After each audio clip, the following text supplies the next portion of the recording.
जोगन कंथा, आपका हमारे राजभवन में स्वागत है। आपके मुख से नारायण की इतनी सुंदर स्तुति सुनकर हम कृतार्थ हुए। कृपा करके आप मुझे कुछ भेंट स्वरूप देने की अनुमति दीजिए। हरि हरि। अवश्य महाराज। महारानी,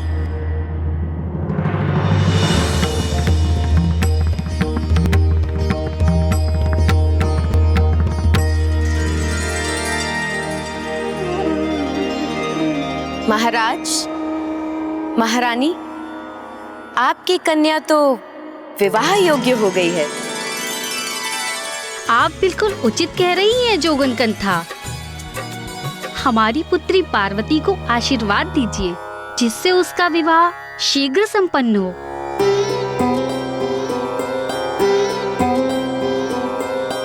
आपकी पुत्री तो तेजस्विनी है, सर्वगुण संपन्न है, संस्कारी है।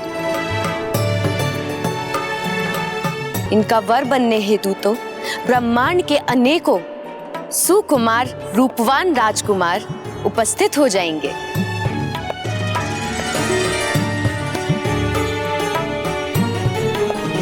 क्षमा कीजिए कंथा, किंतु मुझे उन राजकुमारों में कोई रुचि नहीं।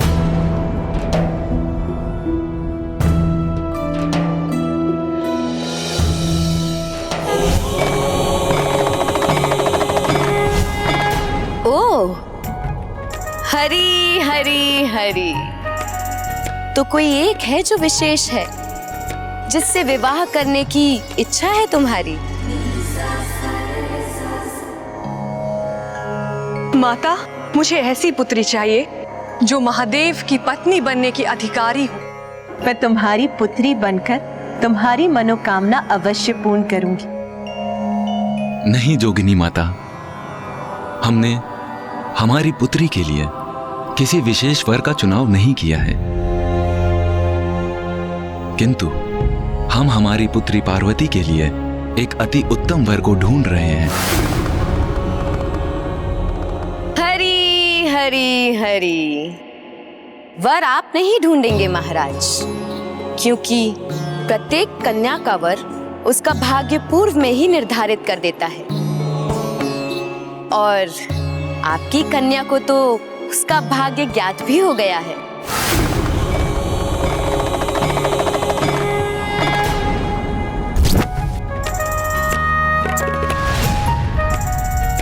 क्यों पुत्री, तुम्हारे मन में उसकी छवि है ना, जिसे तुम पति रूप में पाना चाहती हो?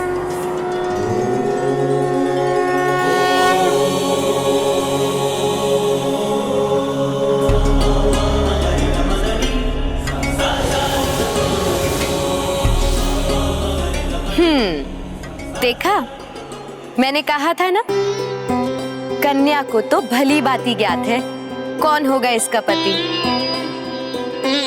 किंतु किसी अन्य को बताया नहीं कन्या ने। और उचित भी है, क्योंकि बताने का लाभ ही क्या है? मैं कुछ समझी नहीं जोगन माता। तनिक अपना हाथ तो दिखाओ कन्या।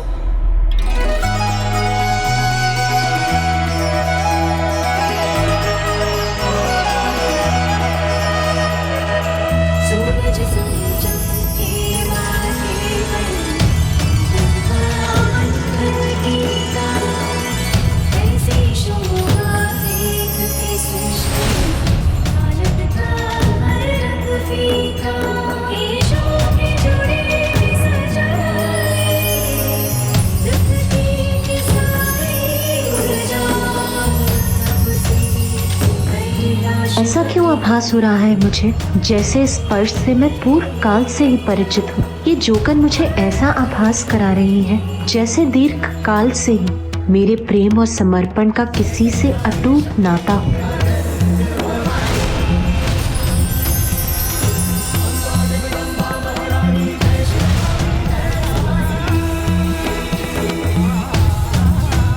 क्या हुआ जोगन माता? वही महारानी जो मेरा अनुमान था। इतनी सरलता से अपने पति का साथ नहीं पा पाएगी कन्या।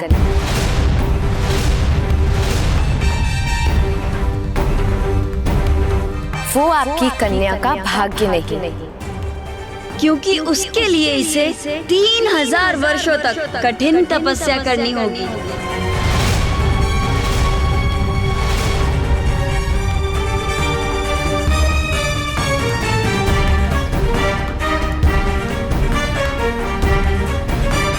कठोर तप? जो कन्या के हृदय में वास करते हैं उन्हें कठोर तप कर प्रसन्न करना होगा, तभी विवाह होगा राजकुमारी का। ये आपको बताना मेरा दायित्व था, जो अब पूर्ण हुआ। अब मैं जाती हूँ। हरी हरी हरी।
पार्वती, तुम रो रही हो? क्या हुआ? ये अश्रु क्यों है तुम्हारे नेत्रों में? याद नहीं माता, किंतु जोगिन माता को जाते थे मुझे ऐसा प्रतीत हो रहा है कि कोई अत्यधिक समीपी मुझसे दूर जा रहा है।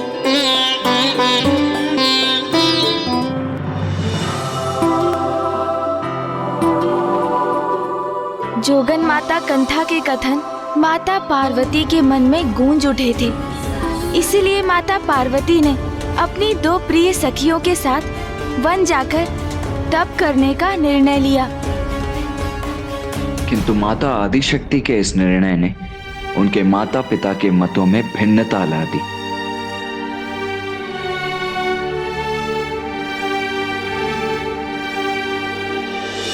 पिताश्री, मुझे आज्ञा दीजिए और आशीर्वाद भी कि मैं अपनी तपस्या संपन्न कर सकूं। पुत्री, मैं तुम्हें रोककर तुम्हें तुम्हारे भाग्य से दूर क्यों रखूं?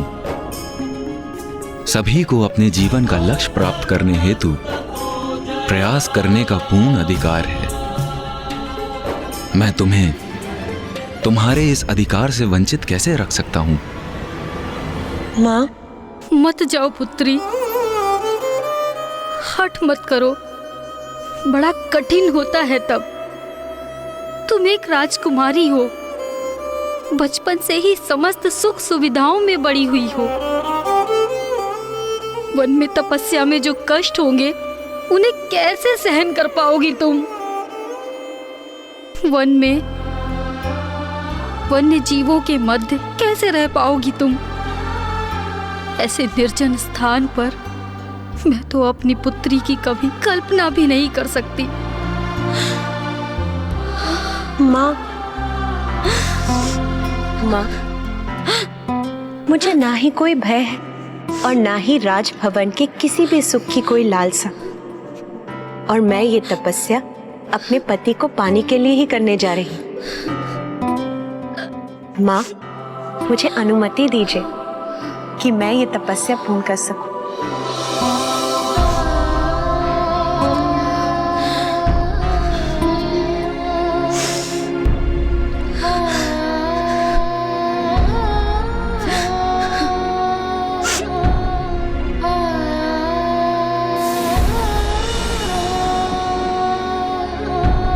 पुत्री,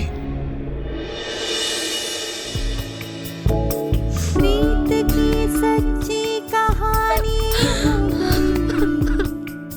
सब राज रंगों से परे, वो प्रेम की बातें करे, माने न जग की रीत को, ढूंढे वो मन के मीत को, रेशा दया रचने लगी।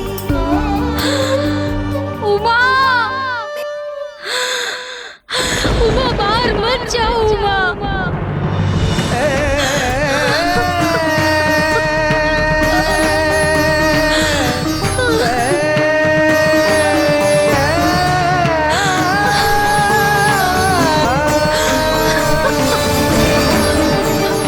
देवी मैना,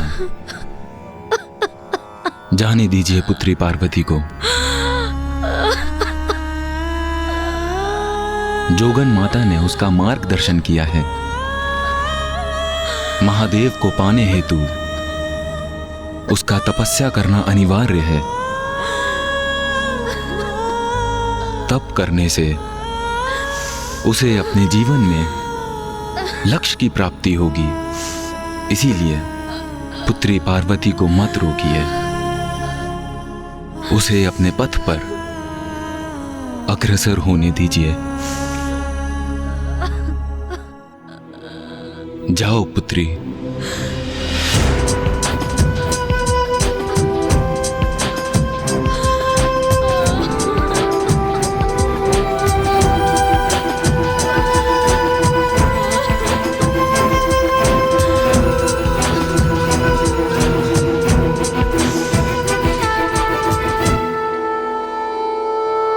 माता मैना अपनी पुत्री को रोकना चाहती थीं, किंतु उनके मुख से कोई शब्द ही नहीं निकले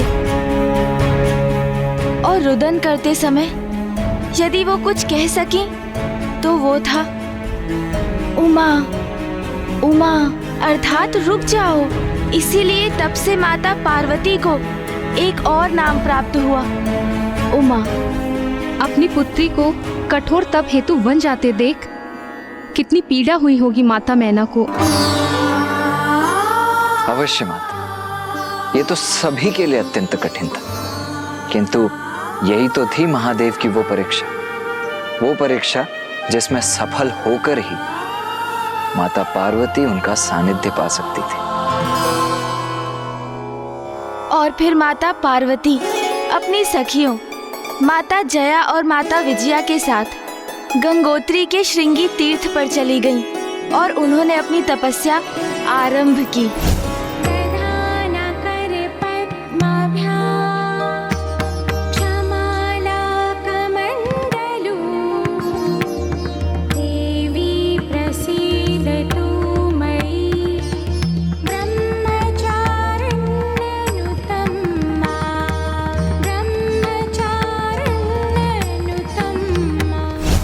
माता द्वारा महादेव का ध्यान करते ही उनके मुख से स्वतः पंचाक्षर शिव मंत्र ओम नमः शिवाय का निरंतर जाप करना आरंभ हुआ।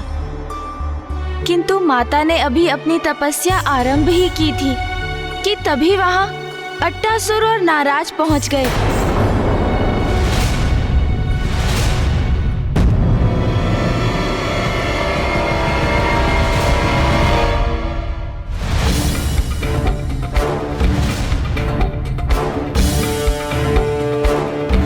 चलो विजया, पार्वती का ध्यान से उठने का समय होने वाला है। चलो चलकर उसके लिए कुछ फल ले आते हैं।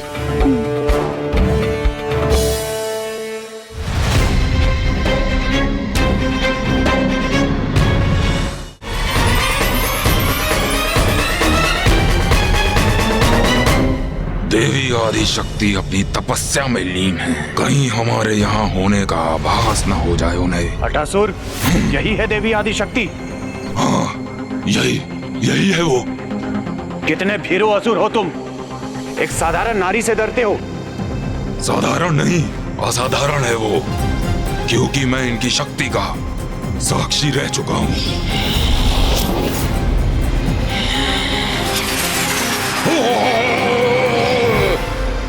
अच्छा, तो अब तुम और ये ये देवी आदि शक्ति मेरी शक्ति के साक्षी बनोगे, जो मेरे लिए अति उत्तम भी है, क्योंकि मैं इस नारी का वध कर महाराज तारकासुर के समक्ष तुम्हें एक मूर्ख और दुर्बल असुर प्रमाणित कर दूंगा।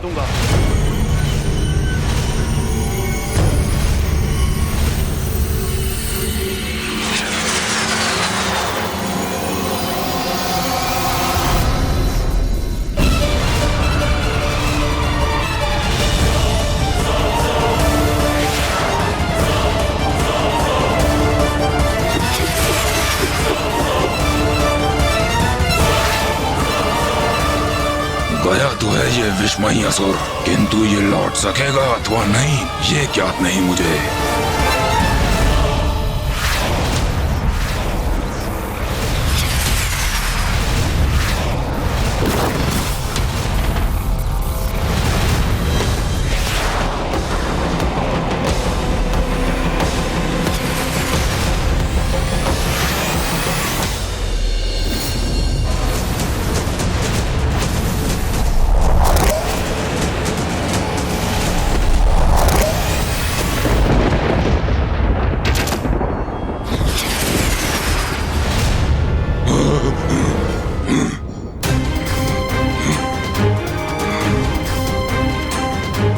अब याद हुआ मूर्ख, मैं क्यों भयभीत हो रहा था? अब बता सकते हो मुझे, दुर्बल मैं हूं या तुम?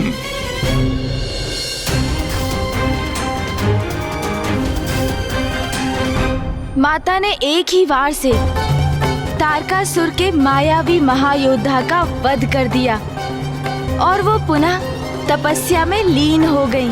और जब अट्टासुर ने इसकी सूचना तारकासुर को दी तो वो ये सूचना पाकर और भी भयभीत हो गया, क्योंकि अब वो ये समझ चुका था कि यदि माता की तपस्या संपन्न हुई तो उन्हें महादेव का साथ प्राप्त होगा, और इसकी कल्पना भी उसके लिए असहनीय थी। अब उसका ये विश्वास कि माता के अहित में ही उसकी रक्षा निहित है और भी सुदृढ़ हो गया था। किंतु कई प्रकार के विघ्न आने के पश्चात भी माता अपनी तपस्या में और अधिक लीन होती जा रही थी।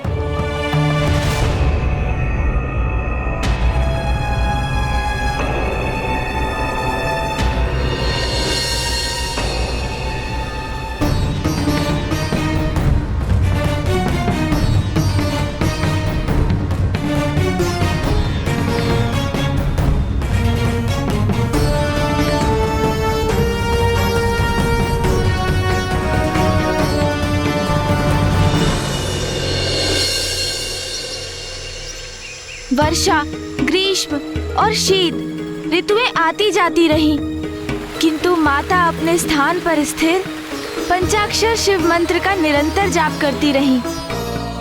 प्रथम वर्ष तो उन्होंने फलाहार कर अपना तप किया, किंतु द्वितीय वर्ष से उन्होंने फलों का भी परित्याग कर दिया। अब वो मात्र वृक्षों के पर्ण अर्थात उनके पत्तों का भोजन प्राप्त कर तप में लीन रहने लगी। और जैसे जैसे माता का तप और भी कठोर होता गया, उनके संपूर्ण व्यक्तित्व से एक प्रचंड ऊर्जा प्रस्फुटित होने लगी। इस मध्य दुष्ट तारकासुर माता की तपस्या भंग करने की मंशा से अपने अनेकों असुरों को भेजता रहा, किंतु वे बार बार असफल होते रहे। और फिर एक दिवस तारकासुर ने अपने अनुचर अट्टासुर के साथ माता के समक्ष जाने के लिए भेज दिया और एक नवीन असुर को।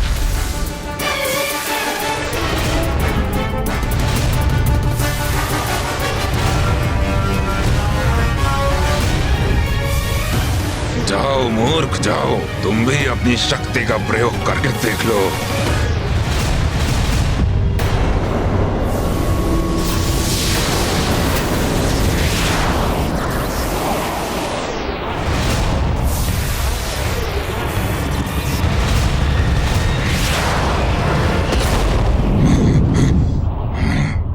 एक और मूर्ख असुर का अंत हुआ, इसकी सूचना भी दे देता हूं महाराज तारकासुर को।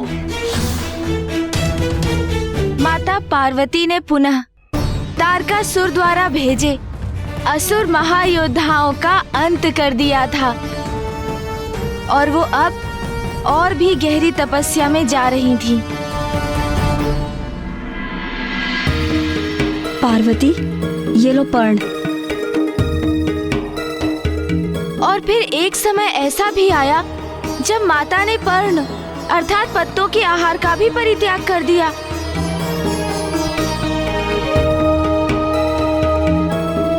और अब वो निराहार रहकर ही तपस्या कर रही थी, और जिस कारण देवताओं ने उन्हें एक और नाम दिया, अपर्णा। स्वामी, देवी पार्वती की कितनी कठोर परीक्षा ले रहे हैं महादेव। हाँ प्रिय, ईश्वर की प्राप्ति का तो एक ही मार्ग है, तपस्या। और मुझे पूर्ण विश्वास है कि देवी पार्वती कठोर तप के पश्चात अपने ईश्वर को प्राप्त कर ही लेंगी।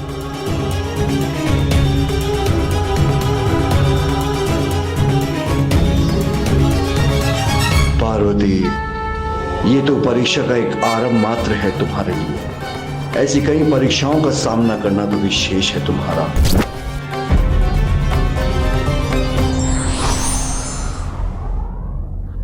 बिना श्रम और त्याग के कुछ भी प्राप्त नहीं होता।